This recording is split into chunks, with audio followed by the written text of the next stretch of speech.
আসসালামু আলাইকুম, আমি মোহাম্মদ জাকিরুল ইসলাম। আজকে আমরা পাস্ট কন্টিনিউয়াস টেন্সের একটি বাংলা বাক্যকে ইংরেজিতে অনুবাদ করা শিখব। বাক্যটি হচ্ছে, মা আমাকে ভদ্রতা শিখাইতেছিলেন, মা আমাকে ভদ্রতা শেখাচ্ছিলেন।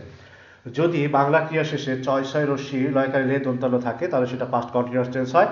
আর সাধু ভাষায় বাংলা ক্রিয়া শেষে তে ছিলেন বা তে ছিল যদি থাকে তাহলে সেটা পাস্ট কন্টিনিউয়াস টেন্স হয়। পাস্ট কন্টিনিউয়াস টেন্সের স্ট্রাকচার হচ্ছে S U B sub J E C T subject plus was অথবা ওয়্যার প্লাস ভার্বের সাথে ING.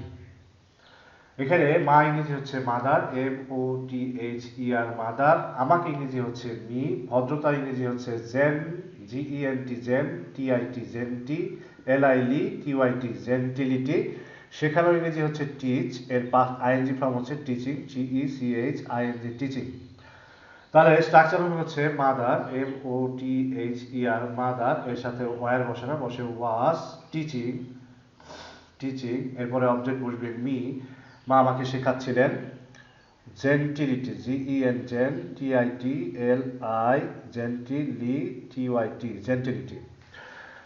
Mother was teaching me gentility, mother was teaching me gentility, মা আমাকে ভদ্রতা শিখাইতেছিলেন।